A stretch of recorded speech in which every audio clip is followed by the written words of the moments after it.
Rudy, you're watching Alpha Investments. Great question, Timmy. Rudy. Hi, my name's David. I'm one of your long-term patrons. I see you, David. August 11th, 2022 at 10:38 a.m. Eastern Pacific Time, specifically in the Eastern Time.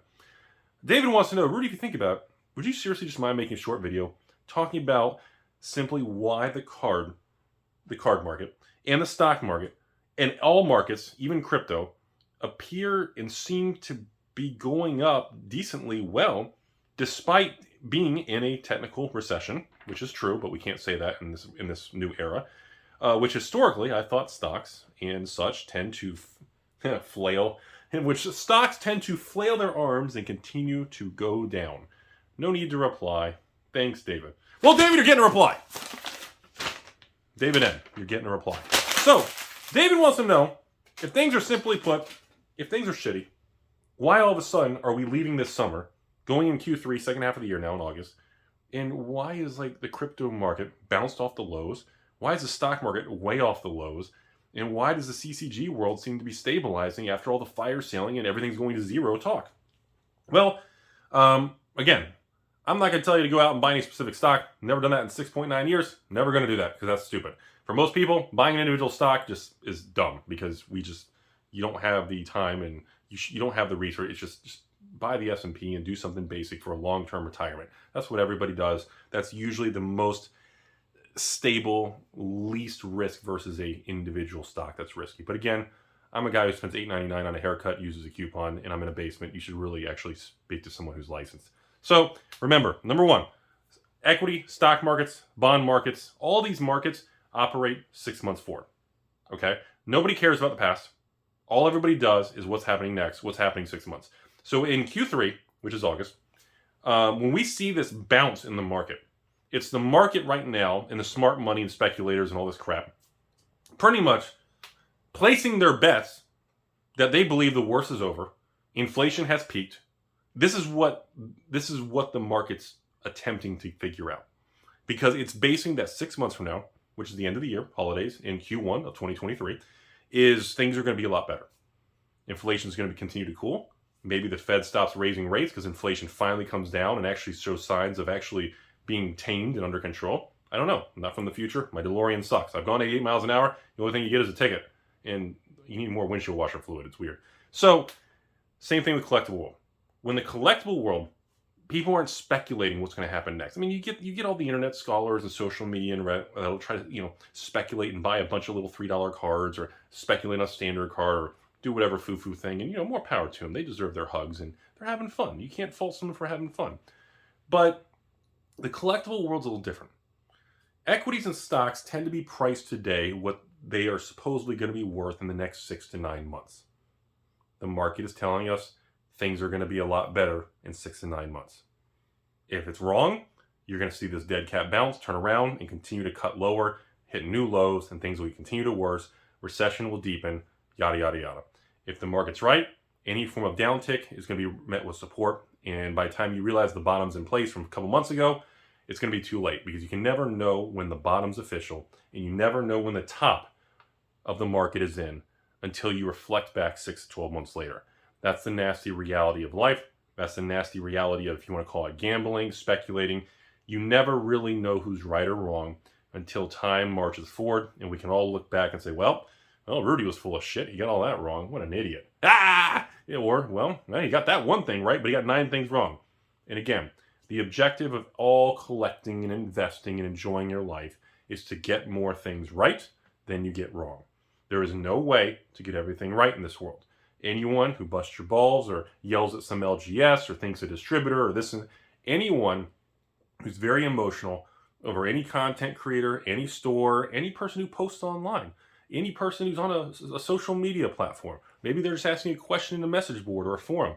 Anyone who's not met with a good conversation is usually going to be met with emotion and just, pitchfork army. And the reality is you have to get more right than you get wrong, and that will work out very good long term. So the stock market, again, to recap, 6 to 9 months front out, okay? It's pricing in what's coming. Now, let's jump over to Collectible World. Collectible World's a little different because what we saw in the summer was we had a weak bad market, right?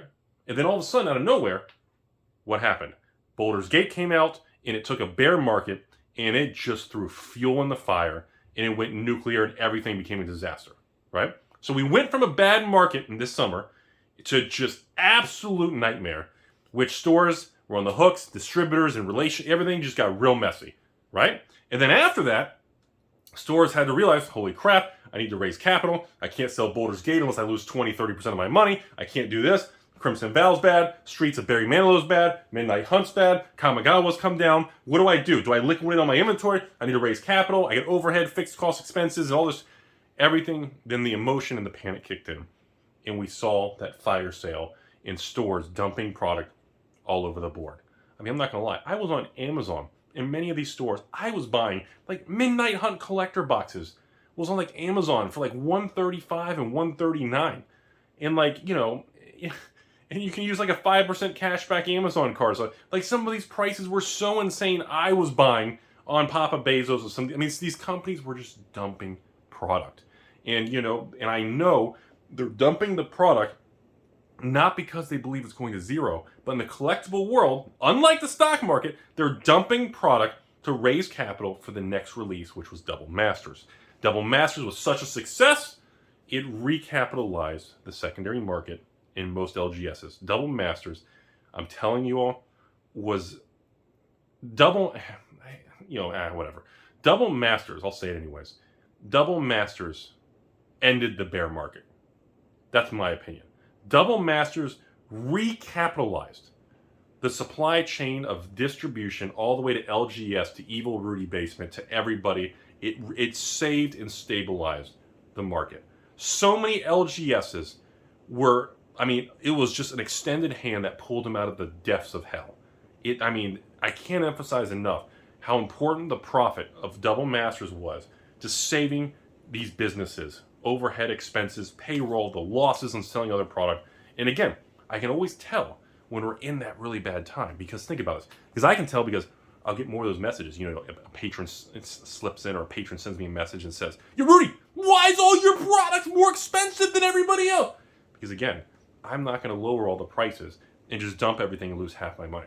So what happens is we get these windows in time when my prices are the same, and all of a sudden there's a panic sale, and the whole water level tanks, and all of a sudden it's like, well, God, Rudy's more expensive now. Why would I buy, I don't know, Midnight Hunt from Rudy for, I don't know, 87, and when it's on TCG Player for, I don't know, 85 plus tax? Well, I guess maybe it's not cheaper. Well, pretend it is. You know, that's when you know stores and capitulation and bottoming, and we're in that panic, because you know that I know that your ex knows that the washing machine knows that no one's making money. These stores are just fire selling to take any money they can. It's giving up. They've thrown in the towel. So the collectible world tends to be more in the moment. It's not more 6 to 9 months out. Does that make sense? The collectible world tends to be priced more, everything's right now. Everything's short term. Wall Street and equities focus more on long term. And we talk about this on the channel. The collectible world is so ass backwards, and I hate to say it, it's filled with Timmies and morons. Everything's based on these little time frames. Rudy, I bought Double Masters. If I hold it till next month, you think I 4x my money? No, dude, you're gonna 6.9 your money. No, nothing's gonna happen in a couple weeks. You have to wait. Double Masters in 2020 didn't do shit for the first few weeks. It took months. It didn't even have a big leg up until like a year later. And I mean a year post-release. Not pre-order, it takes time. And the difference is Wall Street and long-term retirement, 401ks and mutual funds, people buy those and they hold their shares for years, and they compound, they reinvest their dividends, and blah, blah, blah, and they expand, buy more different funds. And in the card world, it's like, well, I got 30 days till the credit card comes, and maybe I can 40x my money. It's just, it's an expectation issue. Because the card, and that's what's fascinating, is the card world is very right now. It's very instant gratification. It's very, where's my dopamine hit? If I buy this from Rudy, if I buy this from my local store, you think I can flip it tomorrow? It may be in 2021 that worked really well, but we're back to normal, folks. Unless, Rudy on YouTube from 2016 to 2020, it didn't work that way. Now we're back to 2022 forward. Besides that one little sliver of 2021, we're back to normal market conditions. So in my opinion, the reason we see what's going on, and the reason we see all these prices stabilizing, is I believe the collectible market is bottomed. I know everyone's like, oh, Rudy's gonna be wrong. Black Friday. That's my cool mustache. Black Friday. Rudy, I'm waiting for Black Friday. All these stores, I'm telling you, Rudy, standard boxes going to be $49. Set box is going to be 69 giggity. What? How do you know that? Oh, I don't. It's just, I feel it coming. Oh, God. You know, we deal with a lot of that market noise. But I'm telling you all, the market's been flushed. The bottom of a lot of these Magic sets have occurred. It's in. It's happened. It's over. Wizards has raised the price. No store is going to sell all their Midnight Hunt boxes or Crimson Vow at a loss, then turn around. Oh, wait, Wizards raised the price. So if I want more Midnight Hunt or Crimson Vow or Streets of Barry Manilow, wait, so I dumped everything at a loss, but now I need to get more of them and I have to pay even more? No one's going to do that. Stores who dumped all their product already did it. They're not going to call up the distributor and say, oh, what'd you do? I dumped all my Crimson Vow at $69 a box. Well, sir, you paid over $80 a box. Yeah, and now with Wizards price increase, it's like $90. So you dumped it at $70, and now you want more, and now it costs $90. Like, no one's going to restock that. No one's going to pay the higher price now to sell it. Like you see what I'm saying? That's why I keep telling everyone, we have already flushed. It's happened. This isn't the stock market. In collectibles, it operates on different timetables. And I'm telling you all, moving forward to the end of this year, we're going to continue to see things firm up. It's going to be slow and steady. It's not dramatic. It's not going to be exciting and sexy and wonderful. We are seeing a slow movement and we're rebuilding.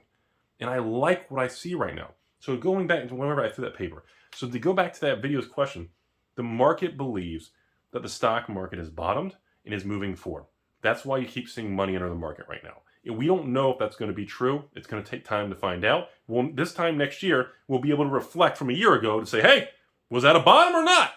And it's either going to get worse and go to hell, and it's like, well, dead cat bounce. It wasn't a bottom. Or it's going to be like, oh, shit, there's an opportunity we all missed. And then we'll know. Collectibles, same thing. The only difference is collectibles are priced in today. Crimson Vow is priced in today. Market inefficiencies in the collectible world can be very skewed and biased because stores are forced to kind of make decisions because they're being forced to because of another product or a bill or distributor. And that can manipulate the market short term and misprice a lot of sealed product. Hope that makes sense. Hope that answers the question. I enjoyed rambling. I'm hungry. I think Taco Bell's got a coupon today.